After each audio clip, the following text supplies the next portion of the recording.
मेरी जटाओं से पृथ्वी पर बहती अवश्य, किंतु अंत में समुद्र में आके मिलना ही उसकी नियति है। उसी प्रकार संतान को भी अपने माता पिता से दूर जाके अपने लक्ष्य को प्राप्त करना होता है।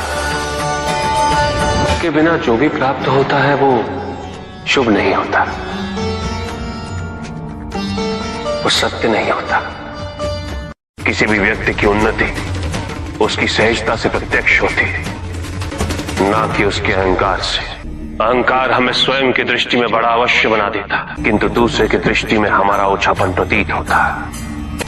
हमारे व्यक्तित्व के दोष, उसकी अपरिपक्वता का प्रतीक है यह अहंकार।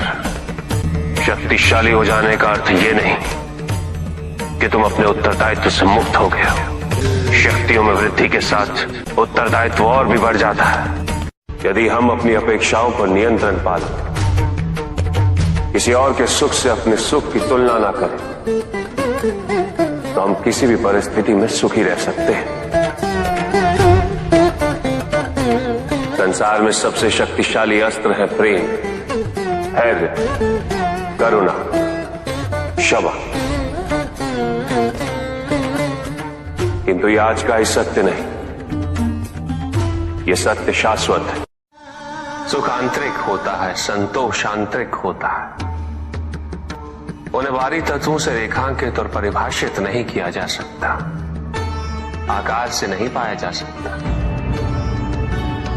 आकार के आधार पर केवल अहंकार ही उत्पन्न होता है, क्योंकि आकार से तुलना करने का संदर्भ प्राप्त हो जाता है।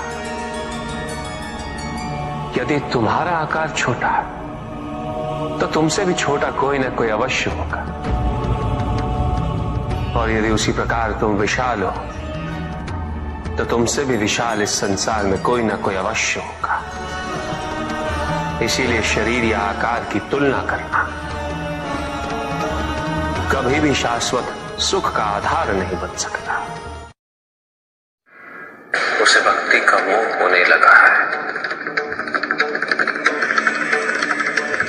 परंतु उसकी भक्ति तो निस्वार्थ है।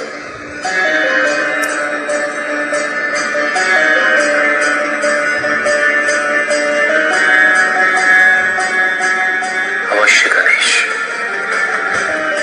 पुष्पदंत ने भक्ति के माध्यम से आज तक अपने लिए कोई कामना नहीं की।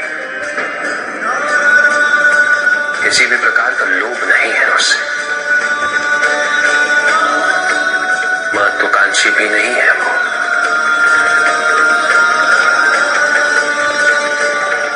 उसके प्रत्येक कृत्य का उद्देश्य है सच्ची भक्ति।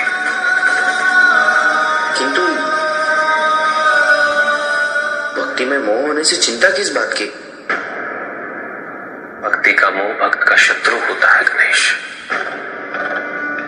इस मोहंध में भक्त ये सोचने लगता है कि वो जो कुछ भी कर रहा है वो उचित है, अनुचित कुछ भी नहीं। मोह वो तर्क विरोधी वृत्ति है गणेश, जो किसी सुचिता और पवित्रता का ध्यान नहीं रखती। वो उद्देश्य को भूल जाती है, और इस प्रकार वो प्रायः दोष का स्वरूप ले लेती है।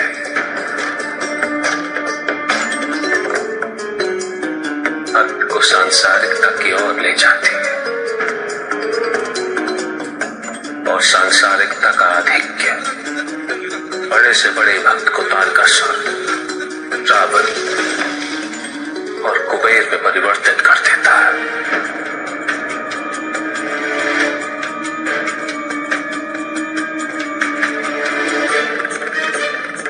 मैं पुष्पदंत के समक्ष विकल्प अवश्य प्रस्तुत करूंगा, और वो किसका चयन करता है इसकी उसे पूर्ण स्वतंत्रता है, और यही निर्धारित करेगा उसकी नियति। भक्ति का मोह व्यक्ति से उसका विवेक छीन लेता है गणेश, उसकी संवेदना को भी छीन लेता है, और ऐसे में भक्त केवल विधियों में उलझ जाता है। निष्ठा छूटने लगती है और व्यक्ति आधिक्य को ही भक्ति समझने लगता है। भक्त स्वयं को आराध्य का अभिभावक समझने लगता है। उसे स्वयं ये भ्रम होने लगता है कि पूजा का अधिकार केवल उसे ही है। और यही पुष्पदंत ने भी किया है। ये भक्ति नहीं है पुष्पदंत, ये भक्ति का मोह है। और जहां मोह होता है वहां भक्ति वास नहीं कर सकती, क्योंकि भक्ति का मार्ग तो मुक्ति का मार्ग है और मोह का मार्ग बंधन। आप मेरी भक्ति को नहीं समझ पाएंगे। भक्ति की महिमा अधिकार में नहीं, समर्पण में होती है। जब तुमने स्वयं राजा के समक्ष पुष्प अर्पित किया था, उसमें तो केवल तुम्हारा समर्पण भाव था। तुम्हारे मन में ये संपूर्ण विश्वास था कि तुम्हारे आराध्य तुम्हारी रक्षा अवश्य करेंगे, और उन्होंने रक्षा अवश्य की, क्योंकि एक भक्त के सम्मान का प्रश्न था, उसकी भक्ति का प्रश्न था। किंतु आज पुष्प अर्पित करते समय तुम्हारा भाव समर्पण का नहीं, नियंत्रण का है। तुम तो स्वयं महादेव से अपना सामीप्य सीधा सिद्ध करना चाहते हो। भक्त और भगवान के संबंध को बाहरी प्रमाण से परिभाषित करना चाहते हो। विचार करो पुष्पदंत, क्या स्वयं महादेव को यह स्वीकार हो सकता है? और ये शिवलिंग स्वयं अपने साथ यहां लाने से तुमने महादेव के अनेक भक्तों को दुखी किया है। यदि स्वयं महादेव का एक भक्त अन्य भक्तों के दुख का कारण बने, तो क्या महादेव स्वयं उससे प्रसन्न हो सकते हैं?